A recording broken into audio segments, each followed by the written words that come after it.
Welcome back to Ladies of Another View on Back. And we have another just amazing guest, Dr. Jim Denison.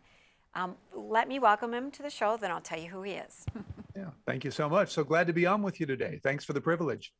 Oh, it's our honor. You have so many books, but your latest book I want to introduce to everybody is The Coming Tsunami: Why Christians Are Labeled Intolerant, Irrelevant, Oppressive, and Dangerous, and How We Can Turn the Tide.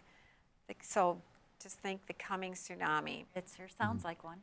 Yeah, you know, Dr. Denison is also, he's a PhD and CEO and co-founder of Denison Ministries. I want to tell people, too, that you have a forum that you write about. You write about current events through kind of a biblical lens. You're a Baptist pastor. And so how do you, to get to your forum page, where does people go? Yeah, thank you so much. DenisonForum.org, DENISON forum.org. I write an article every day based on that day's news. As you mentioned, goes to about 400,000 subscribers, 2.9 million in social. It's all free. All our digital resources are free. And so that's where people can find out about the book, the articles, podcasts, video, all the things that we produce here. So how do you choose what it is that you put on your forum? Because I saw such a variety. Thank you. Is it just trying to stay topical, or do you choose articles to share based on some criteria? Yeah, that's a great question. I wish I had a criteria. I wish I had a formula, make it a little easier. Been doing this for about 25 years now, and that's really just kind of what hops out in the news. What seems to be something people will be talking about, something that could be of biblical significance and practical consequence. I'm working right now on an article for tomorrow based, for instance, on how the people in Tonga responded to the tsunami. Found some things really interesting about the way that they were able to hang together in their solidarity that I think kind of speaks into our lives. Wrote an article the other day about how the Queen of England had decided that Camilla would be known as the Queen Consort when Charles becomes king, and worked out of that some things that would apply to our status as the children of God. So never really know from day to day what's in the headlines, what's in the culture that we could think about biblically and apply practically and redemptively. Can you tell us a little bit about your upcoming book, The Coming Tsunami? Absolutely. It works off of the metaphor that the tidal wave you see is caused by forces you don't. The recent tsunami in the South Pacific was caused by an underwater volcano. Typically, 80% of the time, they're caused by underwater earthquakes. So I'm suggesting that there are 4 earthquakes, 4 cultural issues that have led to an unprecedented rise of opposition to Christians in American culture. I'm not saying we're living in North Korea or China or Cuba. I've been to Cuba 10 times. I've been to China. I've been in the Muslim world. Not saying that, but I am saying that more people than ever before in American history see Christians as intolerant, as bigoted, as prejudiced, as dangerous to society. So the book unearths that. It picks out these 4 earthquakes, kind of explain why we're where we are, and looks at very practical ways that we can respond in a redemptive and a positive way. When I was a kid growing up, and it's a while ago, granted, although No so comment. Jan's No laughing. So Christian values were the standard. That was the norm, and that was the ideal. Yeah. And now we've been turned into the bad guys. We're bigots. We're judgmental. Even though we say no, love the sinner but hate the sin.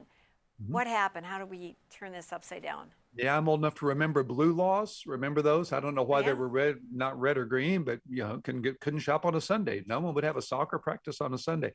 The pastor was the parson, which meant the person of the culture. Everybody went to church, or at least said they did.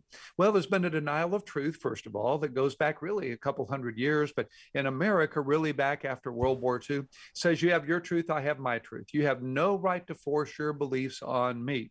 92% of Americans say they are their own sole determiner of moral truth.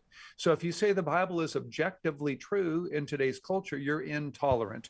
You're forcing your values on other people. Second earthquake is a rejection of biblical morality. Now we're thinking about the sexual revolution of the 1960s, LGBTQ activism today that makes us homophobic and bigoted and prejudiced. Third earthquake is the rise of critical theory and critical race theory, very complex subject, but it would see majority Christians in the majority as oppressive by definition of the minority. And then the fourth earthquake is a rise of a radical secular ideology, which says religion is dangerous to society and must be replaced. So all of that comes together for the moment in which we find ourselves that you described aptly as we're seeing this rising opposition in our days. So aren't we lucky to be called for times such as these? Exactly so. That's how to see this, really. There's a sense that God calls us to a place. God called me to Dallas back years ago, but there's also a sense God calls us to a time, has a chronological providence. It's by his providence. We weren't alive 100 years ago or 100 years from now if the Lord tarries. In other words, if God couldn't use us in this moment, we wouldn't be in this moment. God wouldn't call you as a missionary to a place he couldn't use you as a missionary. So let's embrace the opportunity that's before us. Let's speak the truth in love, as Ephesians 4:15 says. Let's show the culture that we're here because we love them, because we care. Let's be beggars helping beggars find bread. Let's demonstrate the relevance of faith in our lives to show them the relevance of faith in their lives.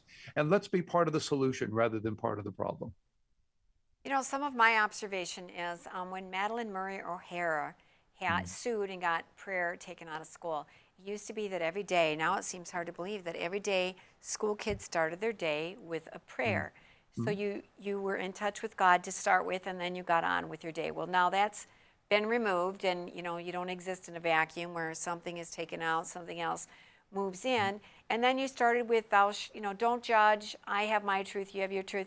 No. But in reality, our truth is now, it was that way for a while. And now our truth is not okay. Now there's an agenda, and we're not allowed to believe what we believe in. We need to be fired, gotten rid of, canceled. Can you speak to that? No, you're exactly right. There was a day when we were central to cultural, then we were kind of seen as peripheral to culture, and now we're seen as dangerous. Really, the mindset here, the shift that we have to understand for a lot of the culture, my unwillingness to do a same-sex wedding would be exactly the same thing as if I wouldn't do an Asian wedding or an African-American wedding.